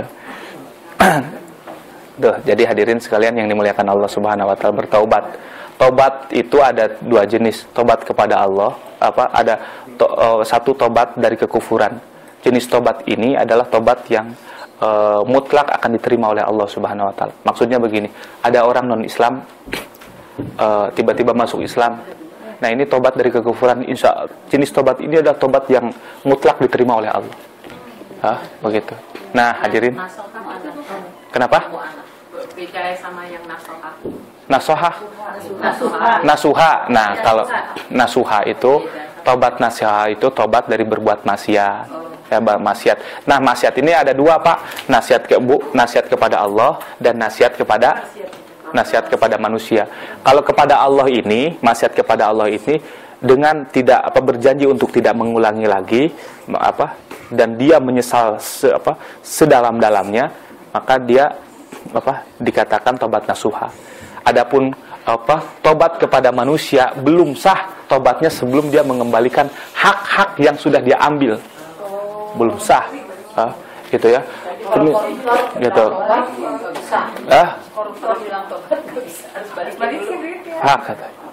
Hadirin, nanti katanya menurut Imam Ibnu Athaillah As-Sakandari, Imam Ibnu Athaillah As-Sakandari menyebutkan, kelak di akhirat nanti, orang yang selama di dunianya selalu berbuat zalim kepada orang lain, selalu melakukan kezaliman, di akhirat nanti dia akan ditagih oleh ribuan orang yang didoliminya. Ditagih oleh ribuan orang yang didalimi. Ditagih apa? Ya, ditagih amalnya. Ditagih apa yang seketika di dunianya dia zalimi. Kalau tidak bisa, ya diambil amal-amalnya. Ibu, bapak, saya nggak bisa membayangkan orang-orang seperti begini ya. Kita saja, misalkan ngambil motor, kredit, bulan pertama bayar, bulan kedua bayar, bulan ketiga nih agak macet misalkan ya. Bulan ketiga macet nggak dibayar, bulan keempat nih tidak dibayar, bulan kelima tuh ditelepon dealer motor masih tidak dibayar. Bulan ke-6 didatangi debt collector ke rumah kita. Nyaman nggak? Itu ya biasanya kalau di Indonesia itu kan orang Ambon diam aja di rumah kita tuh. Gitu kok. Kita bener. Enggak, saya sering menyaksikan, melihat, bukan berarti pengalaman nih gimana. Gitu. Biasanya kan orang Ambon. Iya, enggak.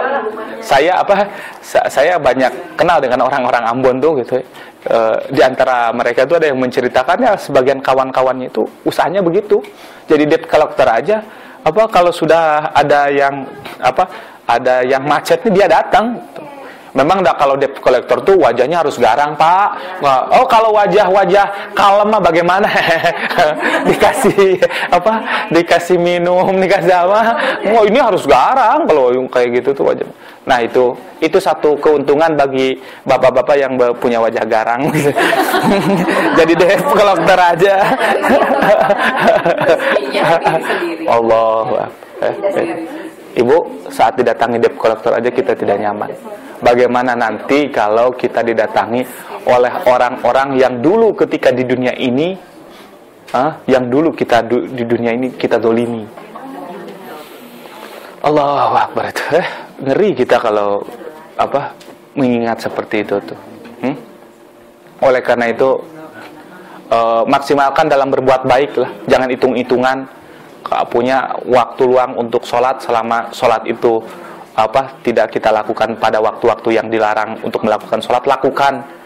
Punya kelebihan rezeki, sodakohkan, gitu. Lihat orang buta sedang ingin menyeberang, gitu. Bantu untuk menyeberang. Bantu dulu untuk nyebrang. Tapi sebelum nyebrang, mestinya tanya dulu, Pak, mau kemana? Jangan setelah kita seberangin, tiba-tiba orang buta ini marah-marah. Kenapa? Kan saya tadi tuh udah nyebrang dari sana. Ya.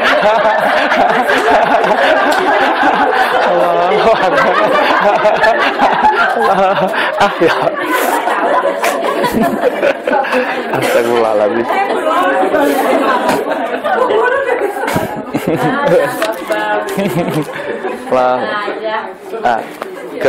Selanjutnya di antara tanda-tanda orang yang akan meninggal dalam keadaan husnul khotimah itu adalah meninggal setelah kita mencegah hawa nafsu kita dari berbuat salah, dari berbuat dosa.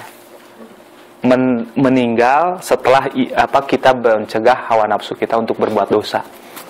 Itu tanda husnul khotimah. Paham tidak, hadirin? Paham tidak?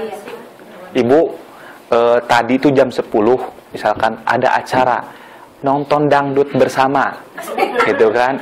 Nonton dangdut bersama, itu tiketnya $35 misalkan, begitu misalkan, gitu ya, begitu. Sudah beli ini tiketnya, sudah beli itu, tinggal berangkat. Tahu-tahu pada mengupdate status bahwa hari ini ada pengajian bersama fulan-fulan. Gitu. Biasanya kan orang di sini lebih familiar dengan Facebook ya, gitu. Nah, gitu kan. Sudah, wah, ya Allah ada pengajian, bagaimana ya, nonton dangdut apa pengajian? Nonton dangdut, pengajian, nonton dangdut, pengajian. Oh, akhirnya pengajian deh. Nah, ketika dia ke sini dan setelah rupanya ketika dalam pengajian dia meninggal, nah meninggalnya dalam keadaan husnul khotimah. Nah, hadirin. Nah, tahu nggak yang seperti yang beliau rasakan ini satu pertanda, walaupun tenang, sudah jangan bahas, saya yang bahas. Satu pertanda, hadirin, walaupun pertemuan kita ini ya pertemuan biasa, dikit-dikit ketawa, kadang-kadang seperti tidak serius. Ini pertemuan nggak apa-apa, buat apa-apa. Ini satu pertanda bahwa pertemuan kita ini pertemuan yang diturunkan ketenangan oleh Allah. Saya waktu di rumah dia belum pernah dengar dia ngerok begitu. Iya, ketenangan gitu, hadir, masya Allah, berkah. Nikmatan dikasih sama Allah. Iya, itu. Tapi jangan sampai nggak balik lagi aja ruhnya.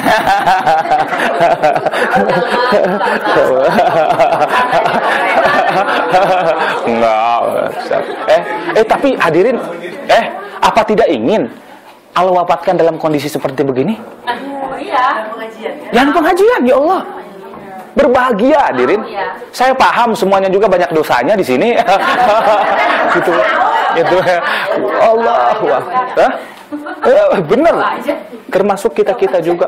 Tapi ini banyak kisah-kisah orang yang selama hidupnya ternyata di luar jalan Allah, menghadiri pengajian, pulang dari rumah, meninggal yang husnul khotimah.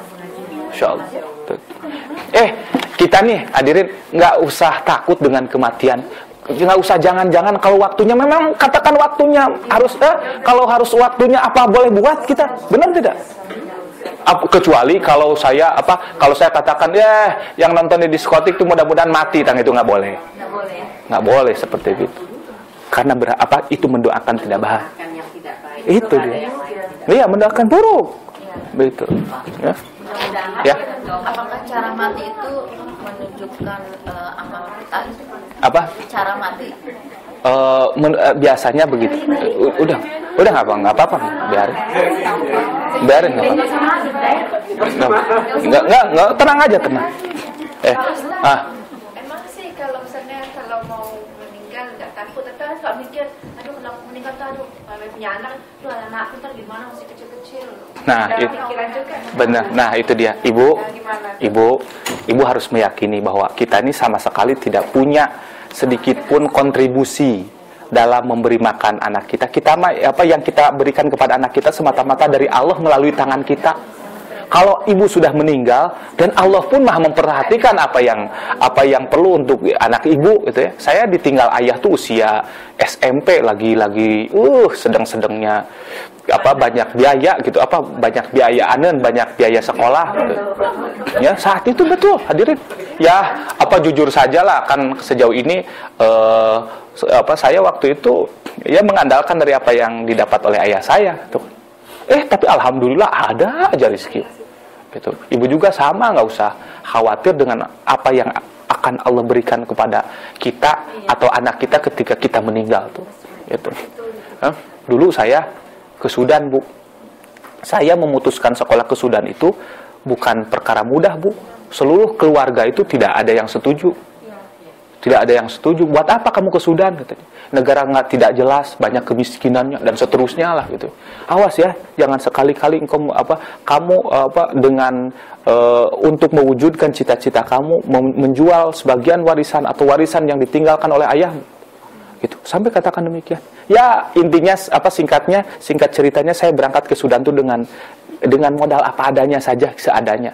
Saya hanya diberikan uang $200 untuk 4 tahun. $200 untuk 4 tahun ke depan. Ibu saya hanya menangis saja, saya tidak bisa memberikan uang banyak kepada kamu, tapi hanya memberikan doa yang banyak. Mudah-mudahan selama di sana engkau ada yang ngasihi, ada yang mau apa yang terjadi kemudian? Hadirin, Allahu Akbar, di luar dugaan saya. Saya dipertemukan di sana dengan orang Turki tampan sekali. Allahu Akbar, jauh kulitnya dengan saya, jauh. Ya.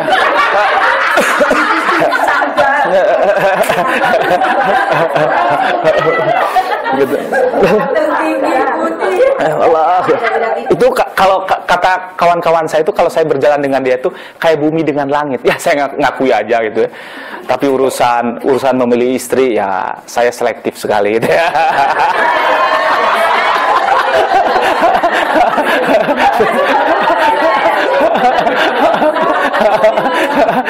Pak ini siapa namanya? Saya lupa nih Pak. Pak Dodi. Apa kabar Pak Dodi, sehat? Kenapa telat? Pak Dodi udah dari tadi. Mau ditutup ini Pak Dodi. Oh, terus insyaallah. Alhamdulillah sudah mau menyempatkan. Gitu. Ini putra Pak Ibrahim ya? Bukan? Oh, pintar Ibrahim. Insyaallah. Nyonya. Hah? Nyonya. Iya. Dia sekolah di ini ya, di sekolah Islamic School ya. 4. Gitu. Kenapa? Iya. Itu Tadi teh sedang membahas apa? Hah? Sudah.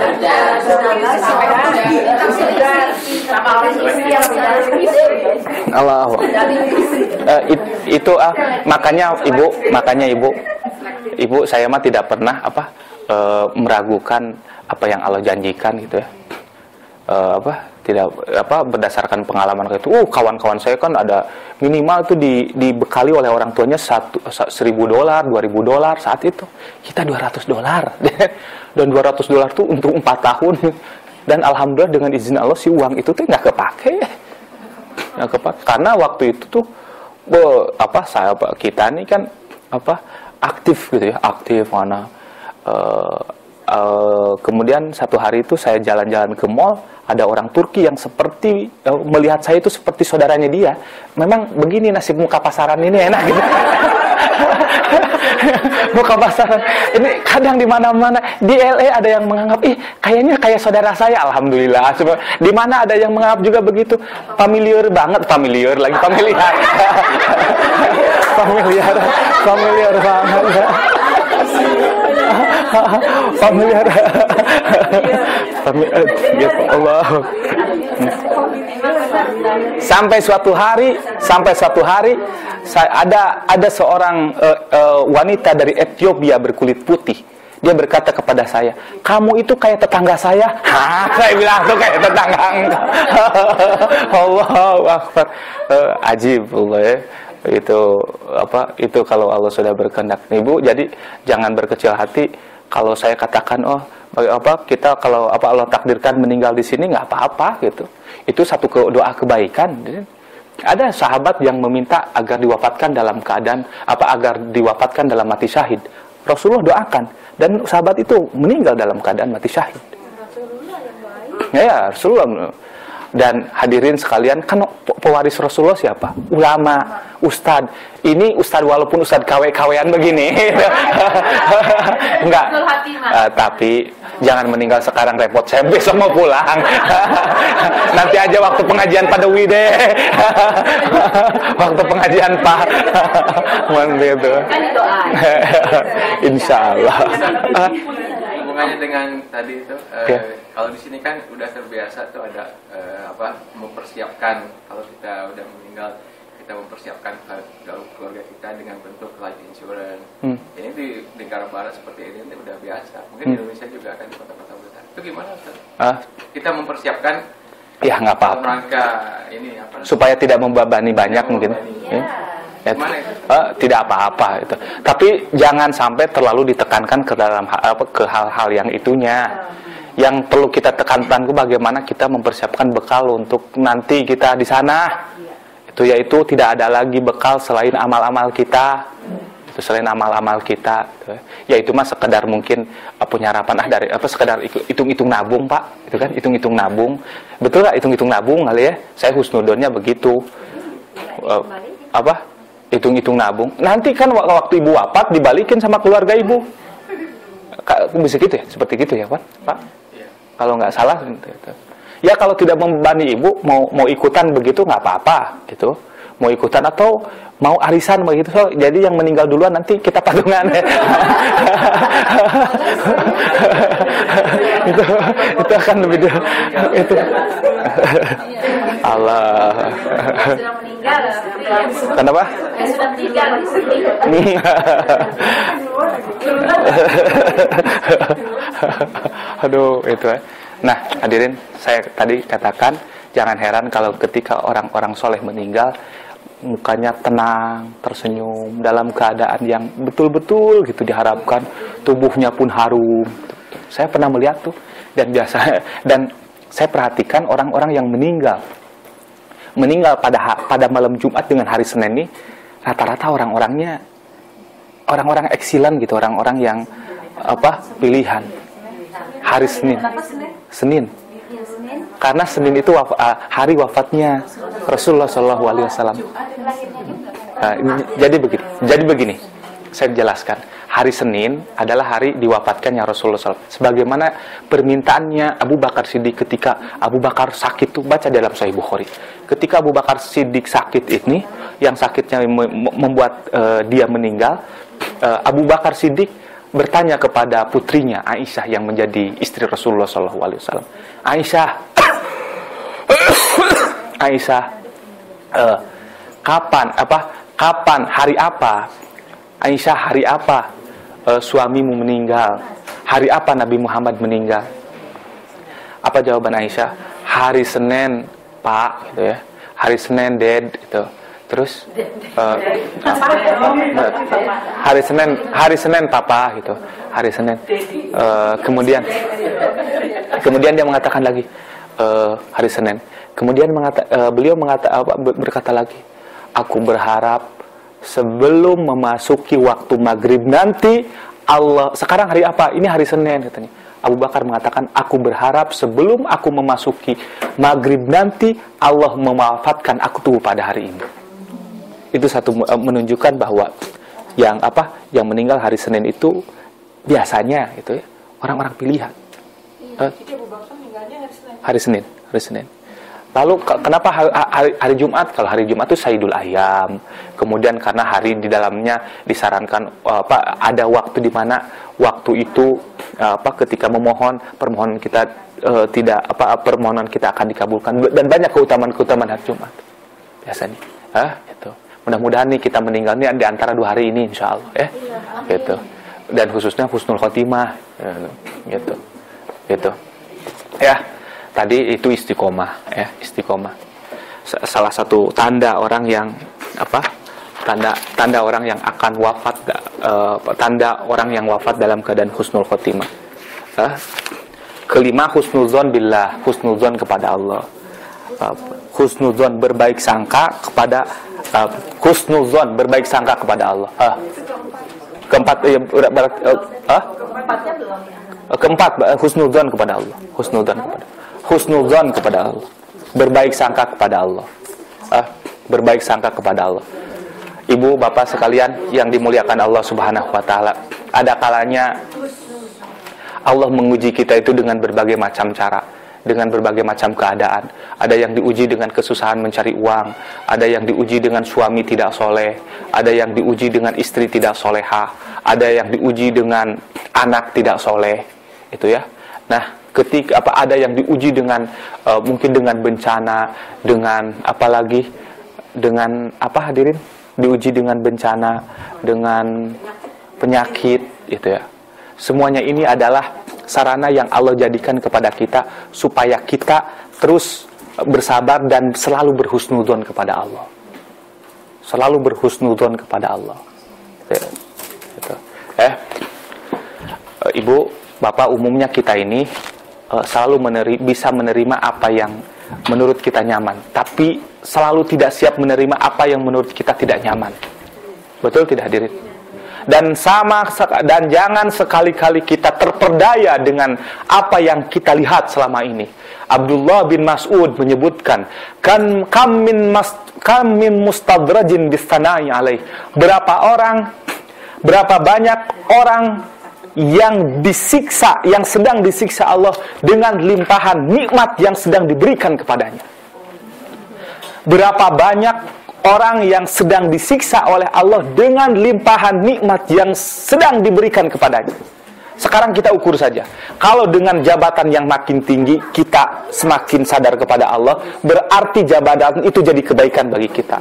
Kalau dengan pekerjaan yang bagus, kita semakin banyak bersedekah, semakin tinggi ibadahnya, berarti pekerjaan itu menjadi kebaikan bagi kita. Itu ya. Kalau seandainya baru saja dagang bakso, setelah dagang bakso kita sudah lupa sholat, berarti dagang bakso itu tidak menjadi kebaikan bagi kita. Kam min mastadrajin bisanai alaih, kata Abdullah bin Mas'ud. Abdullah bin Mas'ud tahu siapa hadirin?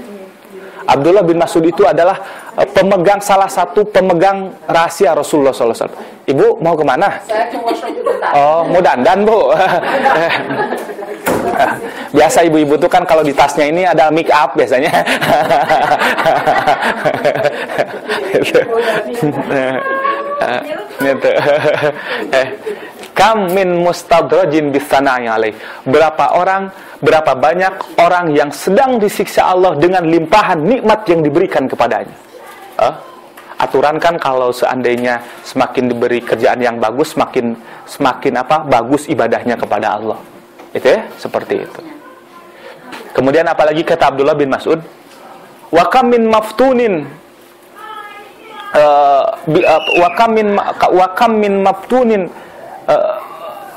bitasatturi alaih. Kam min mustadrajin bisana alaih wa kam min maftunin. Berapa banyak orang yang tertipu dengan pujian-pujian yang diberikan orang kepadanya. Budak gimana? Jadi banyak orang yang tertipu dengan pujian-pujian orang yang diberikan kepadanya, dengan pujian orang lain kepadanya. Bisa dipahami nggak? No? Aduh, kenapa? Terlena. Hadirin, disebut soleh bangga, disebut kaya dermawan bangga. Padahal hakikatnya kita ini belum soleh, belum kaya. Disebut juga lembut. Pak Dodi mah lembut sekali pada keluarganya gitu. Gitu. Bangga misalkan, padahal di rumahnya keras banget sama istrinya gitu. Misalkan ini. Misalkan. Ya bukan. Gitu. Nah, hadirin sekalian yang dimuliakan Allah. Apa yang terakhir itu? Wakam min magrurin bitasatturi alaih.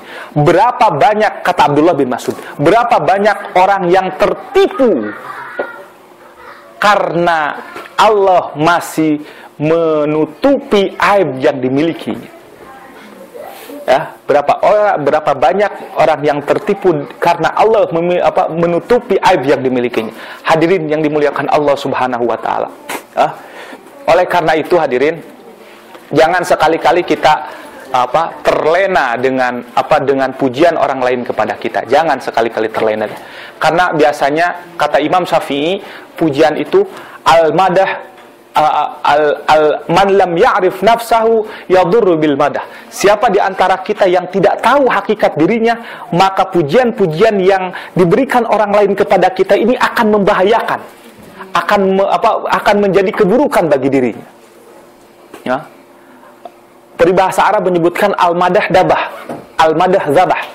Pujian itu bisa menjadi sembelihan. Paham tidak, Diri? Gitu. Pak Dodi rambutnya bagus, apanya bagus gitu. Pak Dodi lagi karena paling dekat.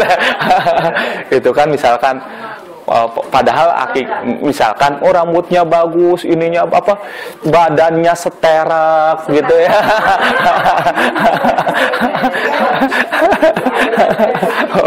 Wah, itu padahal gendut misalkan gitu. Nah, seterak tuh berotot gitu. Sesuai dengan yang saya sadar bahwa pujian itu bisa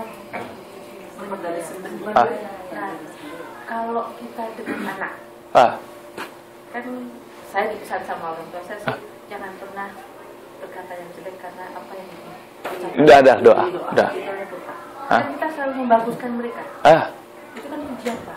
Nah, Ibu harus mengkondisikan kapan Ibu memuji memuji untuk anak dan kapan memuji untuk orang lain. Kalau memuji anak-anak tujuannya untuk memotivasi kita kan lain, itu mendidik namanya. Itu kan mendidik. Ibu pura-pura nggak tahu aja sih ya. Ibu pura-pura nggak tahu aja. Sudah tahu guru. Gitu. Anak terus, anak terus. Adek gitu kan terus. Gimana? Ayo jalan deh, jalan. Walaupun kalau sudah jalan, nggak boleh. Ada kita kan begitu ya ke anak kadang, gitu. Terus pujian untuk anak ya kalau pujian untuk anak untuk pendidikan satu hal yang diperbolehkan. Ini mah kadang pujian yang lebay untuk kita. Lebay itu berlebihan. Gitu. Ibu udah berapa tahun meninggalkan Kanada? Meninggalkan Indonesia? Gitu. Allah. Oh ya, maaf Ibu. Saya saat ini berhusnudzon kepada Ibu masih muda. Gitu. Jadi pakai bahasa muda, jadi pakai bahasa muda, Bu.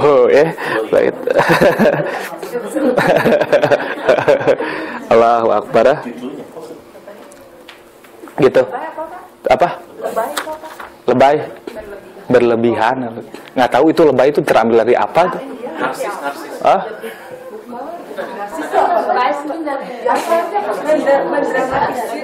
Ya, jadi biasanya bahasa anak-anak gaul ya.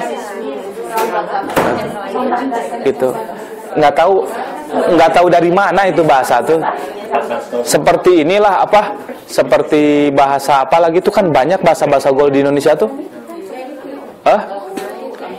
Apa katanya?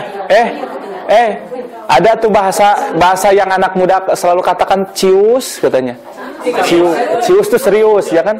Serius. Itu iya makanya ya. Iya. Mudah-mudahan nah ini mah bukan bahasa bagus loh ya, bukan bahasa bagus.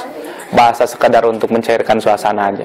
Ada lagi siapa bahasa si ada kenapa? Kalau saya tahu cinta Yesus jadi orang-orang itu supaya jadi anak-anak katanya Yesus cinta iya.